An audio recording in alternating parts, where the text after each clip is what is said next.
लोकगीत सी लड़की। कब विमोचन हुआ है? पिछले साल विश्व पुस्तक मेला में। पीएचडी कहाँ से किए हैं? मैं अभी पीएचडी कर रही हूँ वाराणसी से। किस सब्जेक्ट से? मेरा बॉटनी है। मतलब भोजपुरी में है ना? नहीं नहीं, मैं एमए भोजपुरी की हूँ, लेकिन मैं मूलतः विज्ञान की छात्र हूँ। मैंने बीएससी एमएससी करके बीएड करके मैं पीएचडी कर रही हूँ। तो मेरा जो है बायो फर्टिलाइज़र जो होता है, जो जैविक खाद होता है, उसके बैक्टीरियाज पे मेरा रिसर्च है। जैसे अभी आपसे चर्चा हो रही थी जो सुप्रीम कोर्ट का निर्णय आया कुत्तों पे, उस पर चर्चा हो रही थी, तो उसमें जितने लोग हैं उस तरह की बातें हो रही हैं। कुछ लोग उसको सही मान रहे हैं, कुछ लोग गलत मान रहे हैं। देखिए, एक्चुअली दोनों पक्ष है।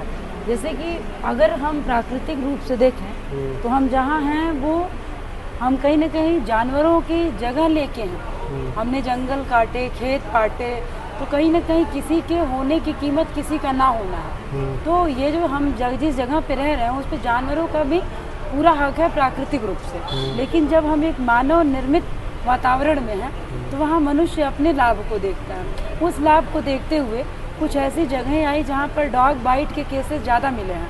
अब मसला ये है कि जब मनुष्य को खाने के लिए इतनी चुनौतियाँ हैं तो अंदर से विश्वास नहीं हो पा रहा है कि उतने शेल्टर होम बनेंगे कि नहीं।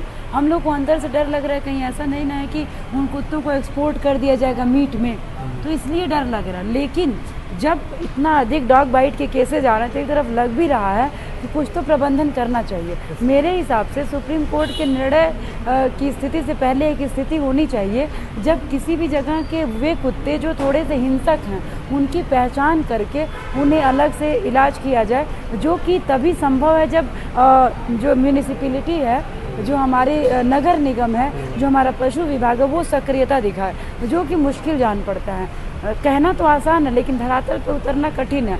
तो एक तरफ हम कह सकते हैं कि सुप्रीम कोर्ट का निर्णय अच्छा है, लेकिन जो लोग कुत्तों के लिए सड़क पे उतर रहे हैं वो उतने गलत भी नहीं है।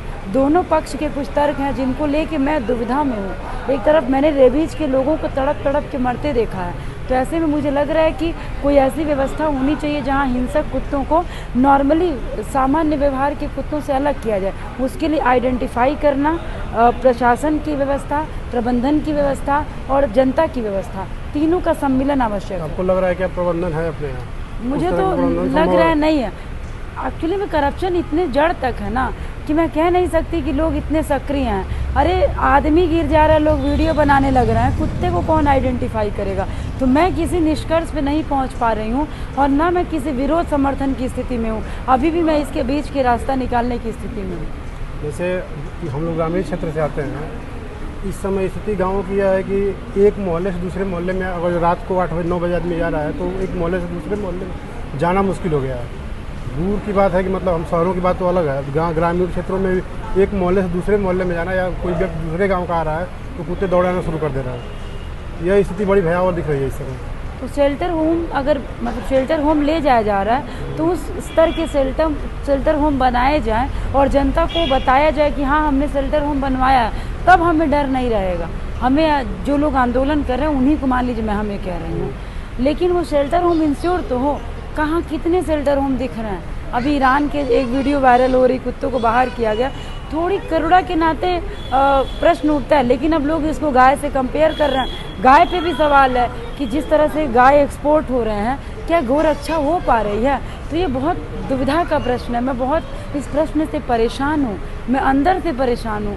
मुझे लगता है शेल्टर होम अच्छा विकल्प है, लेकिन वो बनाया जाए, वो सुनिश्चित हो, उसकी व्यवस्था सुनिश्चित हो और इसी के साथ सामान्य व्यवहार के कुत्ते और हिंसक प्रवृत्ति के कुत्तों की पहचान की जाए। जैसे चाइना में एक बार बहुत पहले हुआ था 56 में 1956 के आसपास की एक त्रासदी आई थी। वहाँ एक नॉलेज किया गया था, मतलब रिसर्च किया गया था कि करोड़ों टन अनाज जो कि चिड़िया खा जाती हैं, उसके बाद वहाँ की सरकार ने चिड़ियों पर प्रतिबंध लगाया। लगाने के बाद यह हुआ कि दूसरे साल उसके इफेक्ट ये पड़ा कि वहाँ जो किसान चिड़िया खा रही थी वह उसके बाद वाले साल में टिड्डे खा गए। मतलब पूर्ण रूप से वह धरातल पे उतरा नहीं, धरातल पे कुछ दिखाई नहीं दिया, मतलब वहाँ भुखमरी आ गई, स्थिति आ गई। तो ऐसा तो नहीं होगा कभी, मतलब कुत्तों को कम करने की वजह से जैसे सियारों की संख्या कम हो गई है? कुछ कह नहीं सकते हैं। देखिए प्रकृति का रुख क्या है ये अगर हम इकोसिस्टम को स्टडी करें तो किसी के ना होने और किसी के होने में एक अंतर संबंध तो निहित होता है, तो कुछ ना कुछ परिवर्तन आएंगे। जैसे मेरा एक मित्र है मयंक, वो कानपुर का एक आंखों देखा हाल बता रहा था। कानपुर के एक जगह पे एक जानवर मर गया, प्रबंधन को फ़ोन किया गया, वो लोग नहीं आए और वहाँ पे वो जानवर की डेड बॉडी पड़ी रही। रात भर में कुत्ते खा गए, हड्डी तक नहीं छोड़ा। अगले दिन वो कुत्ते अधिक हिंसक स्वभाव के हो गए और दौड़ाने लगे, लेकिन कुछ दिन में उन्हें जब मांस नहीं मिला तो वो सामान्य हुए। तो ये भी एक कारण है। तो हो सकता है इसमें, मतलब हम कुछ श्योर नहीं कह सकते, लेकिन क्या पता ऐसी स्थिति आ सकती है।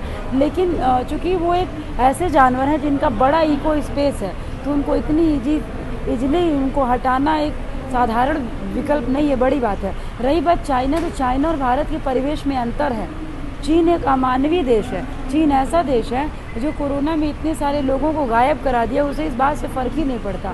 हालांकि भारत में भी ऐसे सवाल कुंभ के बाद उठ भी सकते हैं, नहीं भी उठ सकते हैं, उसमें तो एविडेंसेस का पता ही नहीं चला। हम ये नहीं कह सकते कि बहुत मनुष्यता बची है, कलयुग का चरण है जैसा संत कहते हैं, लेकिन हाँ फिर भी भारत एक मानवीय देश है।